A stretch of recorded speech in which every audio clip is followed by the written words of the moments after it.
Tenerlos aquí, los voy a presentar de derecha hacia izquierda. Está Eduardo Aguirre, que es capacitador en periodismo móvil, en primera edición, ya lo hemos tenido en otra oportunidad. Eduardo, bienvenido, ¿cómo estás? Muchas gracias, Laurenio, ¿cómo estás? Pero un muy placer bien. volver por acá, Silvia. Un gusto. Y si no me equivoco, Álvaro Liuzzi, es la primera vez que venís a Misiones. Sí, buenas tardes. Primera vez, ¿qué tal? ¿Cómo están? Álvaro es periodista y consultor en medios y proyectos digitales. Y por supuesto que el tema del momento es la inteligencia artificial. O la estupidez humana, como dice un investigador español. ¿Por qué? Porque dice que no sabe si le preocupa más la inteligencia artificial o la estupidez humana. ¿Qué notaron hoy de los trabajadores misioneros? ¿Están temerosos de lo que se viene?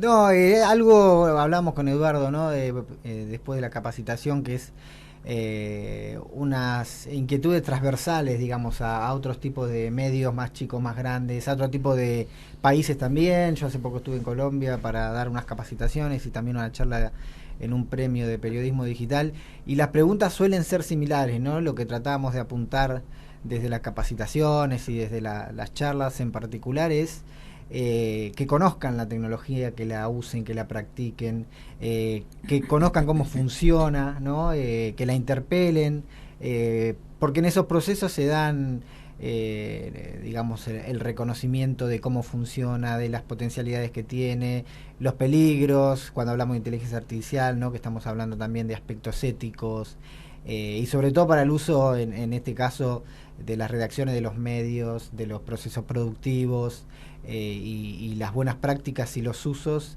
son un factor clave en este caso. Eduardo, ¿qué sensación te dio hoy la charla?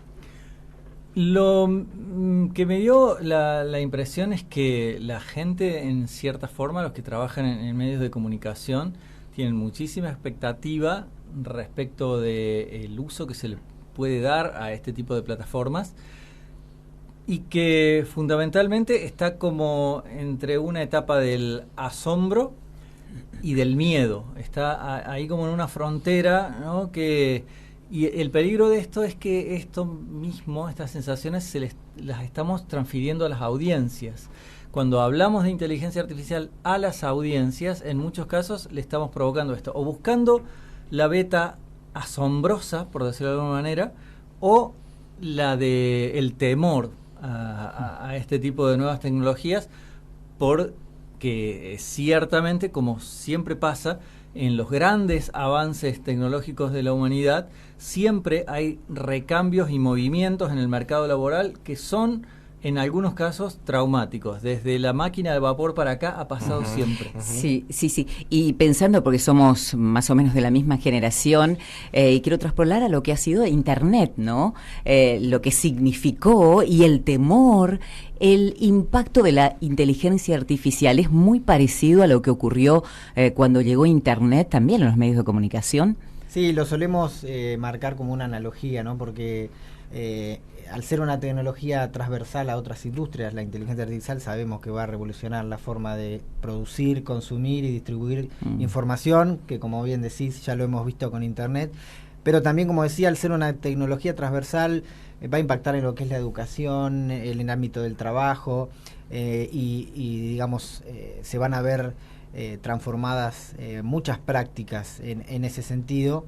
Y la pregunta en este caso también solemos, bueno, yo doy clase, Eduardo también, en universidades, y también muchas veces lo pensamos de ese lado, cómo va a transformar la educación, y vale la analogía en este caso para pensar si 25 o 30 años más tarde la educación es mejor o peor con Internet. Claro. Podemos ensayar muchas respuestas, pero en lo que es acceso de fuentes, nuevos materiales, nuevas formas de comunicarnos, yo creo que hay muchas cosas que han mejorado, y en ese camino también podemos, como decía, ensayar algunas respuestas o algunas tendencias que pueden llegar a darse con la inteligencia artificial, sobre todo en este caso, ¿no? Y vinculando lo que es la educación, el periodismo y la práctica periodística, cómo podemos usar la tecnología, en este caso, que a partir de la irrupción de ChatGPT, sobre todo la inteligencia artificial generativa, ha venido a cambiar muchos de estos procesos que veíamos quizá desde hace tiempo, ya digitalizados, pero con cierto estancamiento, y como todo esto se ha visto muy poco tiempo, revolucionado. La semana pasada ChatGPT cumplió un año, parece que hace mucho más sí. que pasó. Sí. Y bueno, pensar, ¿no?, cómo todo esto va a cambiar en relación también a la influencia que tienen los algoritmos en nuestra vida cotidiana. Pero bueno, un poco como decía Edu, ¿no?, tratar de conocer a esta tecnología, reconocerla, cómo la usamos en el día a día, tener prácticas y desarrollos éticos en función de eso, ¿no?, sobre todo en la práctica del periodismo. ¿La inteligencia humana necesita del humano? La inteligencia artificial, sí, básicamente la inteligencia artificial, si vos te pones a pensar qué es en realidad, es un sistema computacional como los que ya conocíamos, que ha sido entrenado para poder generar, en este caso, la inteligencia artificial generativa. ¿Qué quiere decir? Que son sistemas computacionales capaces de generar algún tipo de texto, por ejemplo, o texto o imagen o mixtura de formatos que no existía. Esta es la gran diferencia entre esta etapa de la inteligencia artificial y otras que ya conocimos, porque Álvaro lo contaba hoy en su charla, la inteligencia artificial comienza a mediados del siglo XX, se empieza a hablar de inteligencia artificial. Solo que en aquellas primeras generaciones eran sistemas que estaban preparados y entrenados para una tarea en particular. Así es como, por ejemplo, Alan Turing logra descifrar con la ayuda de máquinas el código que utilizaban los nazis para comunicarse en la Segunda Guerra Mundial.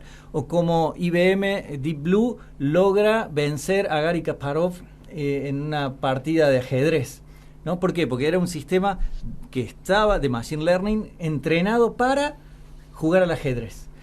La gran diferencia con estos sistemas actuales es que están preparados para aprender a hacer lo que sea. Uh-huh. Entonces, logran ser entrenados para poder, por ejemplo, redactar, para poder crear voces, para poder crear imágenes, pero ¿en base a qué? A lo que ya conocen. Y lo que ya conocen es todo lo que la humanidad creó y dispuso en los sistemas que hoy tenemos online, en toda la Internet. De allí se nutre. Entonces, sin la inteligencia humana, estos sistemas prácticamente, obviamente, no existirían. ¿Qué deberían hacer los trabajadores de medio para no verse superados por la inteligencia artificial? ¿Se puede marcar una diferencia para decir esto es imposible que lo haga la inteligencia artificial o no hay imposibles? Nos vamos a ver superados por la inteligencia artificial, lo primero que voy a decir, porque hay muchas cosas que las máquinas pueden hacer que los humanos no. Toda irrupción tecnológica nos obliga a los humanos a dejar de lado alguna capacidad, ¿no? Yo creo que en los próximos años o meses, diría, se va a dar mucho estas discusiones, ¿no? Siempre hacemos la relación con, no sé, recordar un teléfono de memoria. ¿Quién lo hace hoy? ¿No? Nadie. ¿Quién sabe ir y memoriza el camino de aquí a 200 kilómetros? Nadie ya lo hace porque tiene un GPS o un mapa digital en su teléfono que lo hace. Y la inteligencia artificial nos va a potenciar muchas capacidades, pero también nos va a permitir descansar en ciertas habilidades cognitivas que hasta hace poco tiempo teníamos que sí o sí utilizar para saltar la página en blanco, para escribir, para incorporar nuevas ideas. Entonces, por un lado va a hacer eso, pero por otro lado, yo suelo decir que es como un superpoder, porque tenemos la capacidad de tener un asistente personal que nos pueda decir, no sé, a todos los periodistas en una redacción, o cuando lo usamos para escribir texto, como decía Eduardo, para generar imágenes o videos, la potencialidad de hacer cosas que hasta hace muy poco tiempo no podíamos hacer. Entonces, en ese balance creo que va a estar las próximas conversaciones a nivel interno que se van a dar en las redacciones seguramente. Uh-huh. Si la inteligencia artificial resuelve tantas cosas, me vuelvo a esa pregunta que con la que iniciamos, la estupidización, ¿no? Si hace todo, ¿qué aporte puede hacer el ser humano si ya nos resolvió la cuestión? A ver, el ser humano primero lo que tiene que tener en cuenta es que esto es una herramienta que viene a complementar sus capacidades. No viene a reemplazar, si bien, como bien decía Álvaro recién, seguramente habrá algunas en las cuales nos va a ayudar y mucho, y en cierta forma vamos a sentir que prácticamente nos está reemplazando. Por ejemplo, para comenzar la redacción de un texto, de un discurso o lo que sea que, bueno, yo puedo pedirle a este sistema de inteligencia artificial generativa que me ayude, ¿no?, a comenzar con un discurso diciéndole, mira, mi audiencia va a ser esta, necesito contarles cómo fue determinado proceso por el que transitamos y bueno, a ver, en 500 palabras decime cómo lo comenzarías. Y luego, en una interacción que es casi humana, por decirlo de alguna manera, si nos acostumbramos a tener esta relación como si fuera un asistente humano, bueno, vamos a enriquecer nuestra tarea. El problema, creo que en esto que vos decís se marca sobre todo en los niveles más iniciales de la educación. Sí. Si a los chicos no les enseñamos a utilizarlo como asistente y simplemente permitimos que reemplace su propia capacidad de aprendizaje y en definitiva, si no lo incorporamos como parte de la currícula escolar, sí corremos riesgo de que pase a ser un reemplazo de las capacidades que deben desarrollar los estudiantes. Sí. Creo que ahí sí hay un riesgo. En lo profesional me parece que es más un asistente. ¿Cómo están viendo el rol, sobre todo del Estado? Bueno, toco el tema educación, pero puede ser salud, puede ser seguridad. ¿Cómo están viendo el rol del Estado preparándonos para esa inteligencia artificial? Y sobre todo ustedes que por ahí vieron experiencias de otros países y ya están un poco más avanzados que nosotros en ese sentido. Sí, como en muchas otras irrupciones tecnológicas se dan estas brechas entre países, entre continentes. Al ser, como decía, una tecnología transversal y estar impactando en muchas industrias y aspectos de la vida cotidiana y en lo económico, en las sociedades, se da esto, ¿no? Muchas disparidades y muchas áreas en donde al ser algo tan nuevo no se sabe bien cómo va a terminar utilizándose. Bueno, y en eso encuentro como muchas diferencias. Quizá podríamos hablar de un bloque más latinoamericano, digamos, ¿no? En diferentes, estoy pensando en diferentes estadios con respecto a países de lo que es Europa o particularmente Estados Unidos. Y volviendo al tema de los medios, hay iniciativas en ese sentido, vuelvo por ser nuestra área de trabajo, de estudio, que estamos siguiendo, ¿no? Lo que se está viendo. Durante el último mes salió una famosa carta de París, donde hay medios que se están organizando para pedir regulaciones en cuanto a lo ético, por ejemplo, del uso de la inteligencia artificial. Hoy se hablaba durante la charla también de algunos pedidos a nivel ya supranacional, porque frente a estas plataformas también lo que sucede es que los gobiernos o los estados tampoco tienen demasiada incidencia, ¿no? Estamos hablando de plataformas, de empresas que saltan, ¿no? Las leyes o las regulaciones a nivel local de países. Entonces se da como un escenario también bastante complejo en ese sentido, en un mundo que no ha vuelto a ser bipolar, pero que China está muy cerca de Estados Unidos, también está realizando sus propias inteligencias artificiales, ¿no? Vemos que durante este año también estuvo esa famosa carta firmada por varios intelectuales y tecnólogos que decían, bueno, pongamos un pie en el freno un poco durante 6 meses de lo que es la inteligencia artificial. Pero bueno, siempre vemos esto desde Occidente, pensemos, ¿no? Si decimos Occidente frena el desarrollo de la inteligencia artificial, ¿qué pasaría, ¿no?, en China? O sea que el escenario es quizá más complejo de lo que parece también en ese sentido. Como pocas veces en la historia de la tecnología yo percibo que los estados están como realmente muy relegados respecto de lo que es el desarrollo tecnológico. Pensemos que las principales discusiones que se han dado, por ejemplo, en las últimas semanas han sido de el CEO y fundador, uno de los fundadores de OpenAI, despedido de su propia empresa y vuelto a tomar en una semana, y mientras tanto pasa a ser contratado por Microsoft, y todos esos movimientos de gente que está realmente moldeando el futuro de la humanidad, porque hay gente que lo está desarrollando, son quienes de verdad están proponiendo, desarrollando, construyendo lo que va a ser el futuro desarrollo de la humanidad. Y los gobiernos, ¿alguien vio que dijeran algo respecto de esto? No. O sea, ustedes que están en el ámbito No, haciendo nada, noticias nada. todos los días, No. ¿vieron alguna noticia de que algún funcionario de algún gobierno se interesara por saber qué estaba pasando en esa movida? No.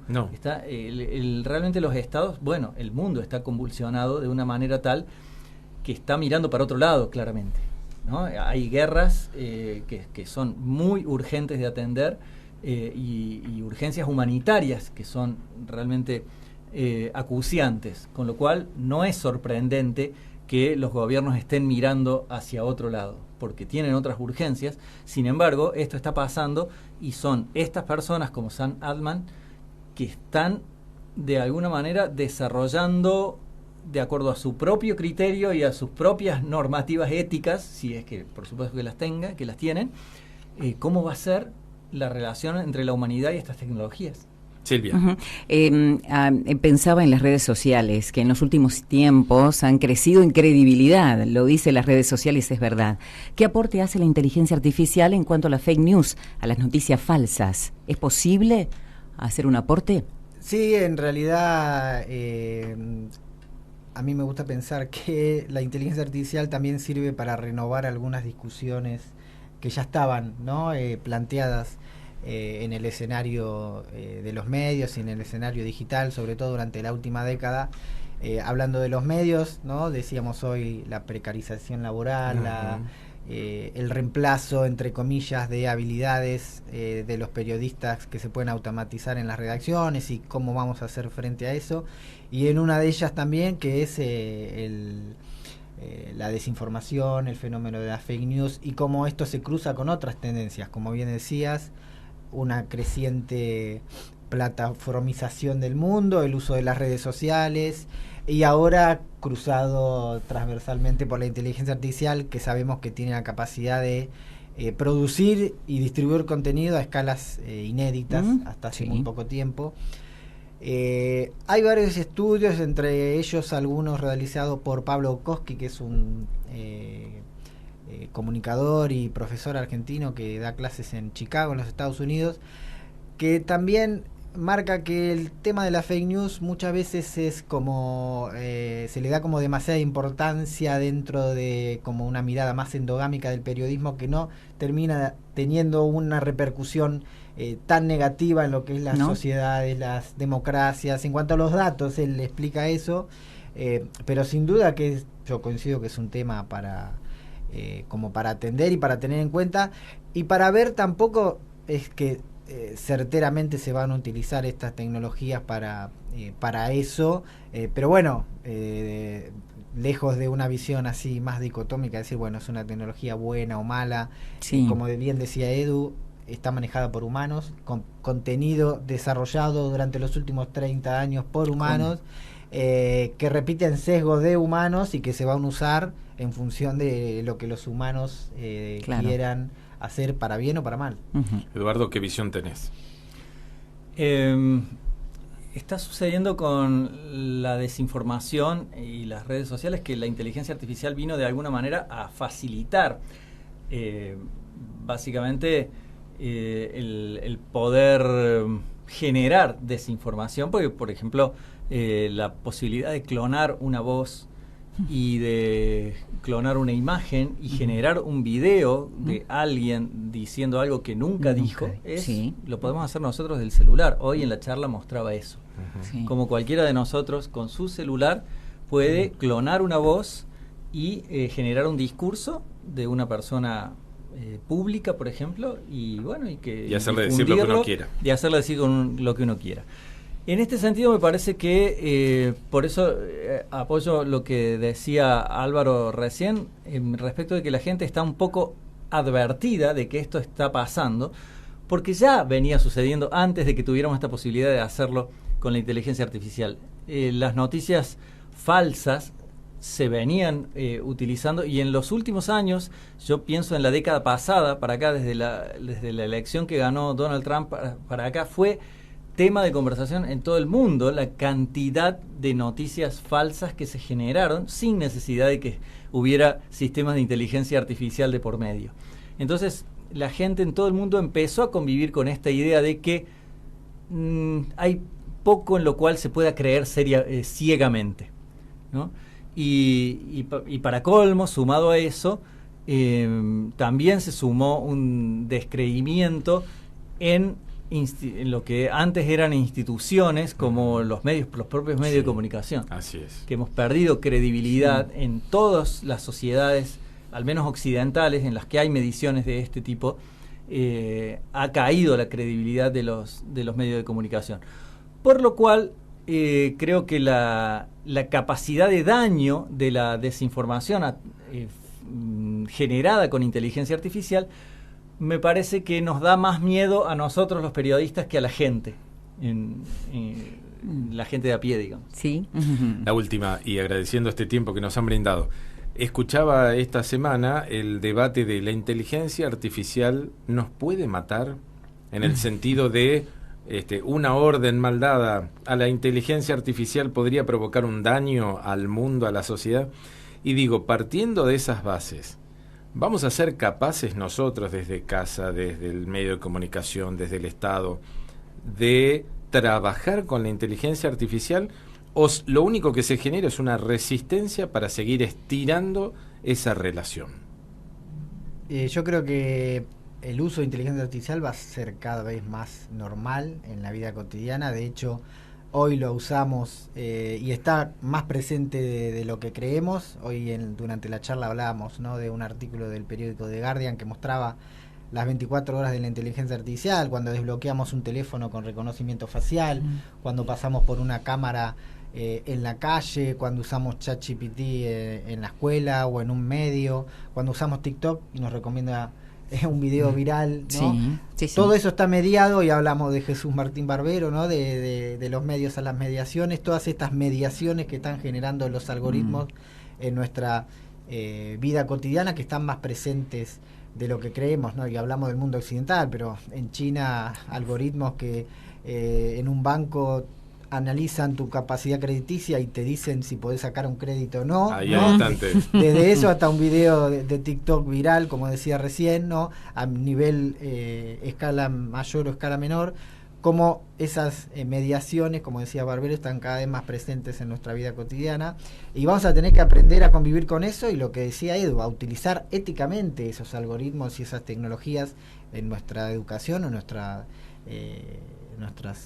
lugares de trabajo, en la relación con los medios, cómo nos informamos. Ahí volvemos al tema de fake news, pero de vuelta saliendo un poco de esa posición, como decía hoy, dicotómica o más infantil, de si es una tecnología buena o es una tecnología mala. Creo que vamos a tener que aprender a convivir con esta tecnología, como lo hicimos con Internet, y cómo esto veremos en perspectiva cómo transformó, cómo va a transformar, ¿no?, nuestra relación con los medios, con la información, con la educación y con la comunicación, que es nuestro área de trabajo y de estudio, ¿no? Sí, además desde los medios creo que tenemos que salirnos de la ficción, de la ficcionalización de esta tecnología, en pensar en películas como Terminator y pensar que viene directamente a eliminar a la humanidad, porque bueno, nos quedamos tranquilos entonces. Los ascensores se han caído desde que existen, ¿no? Y es tecnología, ¿no? Hubo vehículos autónomos que chocaron y murieron pasajeros, digo, y sí, claramente ahí había sistemas de inteligencia artificial que eran los que estaban al mando en esos vehículos. Pero claramente, como toda tecnología, puede tener fallas y accidentes. Ahora, que todavía estamos un poco lejos de que suceda un apocalipsis tecnológico, me parece que sí, que estamos bastante lejos, y que en realidad creo que el mayor peligro que tenemos no es que nos mate, sino que no la sepamos utilizar, que no aprendamos a utilizarla, que la tengamos ahí como una herramienta que desde chicos no le estemos enseñando cómo utilizarlas a favor nuestro. Ese es el peligro. Dos ideas, una buena y una mala. No, en principio... ¿Nos vamos a morir? No, en relación a la ciencia ficción, que siempre nos sirve como para poner en perspectiva esta tecnología así para pensarla. En muchas películas pasa que hay que desenchufar a la máquina o poner una bomba. En este caso no hay donde poner bombas, porque esta tecnología va a estar distribuida, digamos, y está distribuida, y no hay una central como suele pasar en esas películas clásicas de ciencia ficción donde matar, entre comillas, a la máquina. Y desde una visión más como antropológica, ¿no? Digamos, este tipo de inteligencia artificial, estas máquinas nuevas, inteligentes, de alguna manera yo creo que nos como especie nos dan miedo, porque siempre los humanos se han adaptado y han podido, digamos, mantener su reinado, ¿no? Dominar al más fuerte, al más rápido, al más ágil. Pero ahora estamos frente a una nueva especie, ¿no? Híbrida, humana, tecnológica, que interpela nuestra capacidad de conocimiento, ¿no? Interpela nuestra inteligencia, y eso sí, como especie, creo que nos inquieta pensar, ¿no? Que hemos creado una nueva especie que puede ser más inteligente que nosotros, y yo creo que gran parte de los miedos pasa por ese lado, ¿no? ¿Qué pasará cuando ya no tengamos que dominar al más fuerte, al más rápido o al más ágil, sino al más inteligente? ¿Qué pasará en ese balance, ¿no? En los próximos años?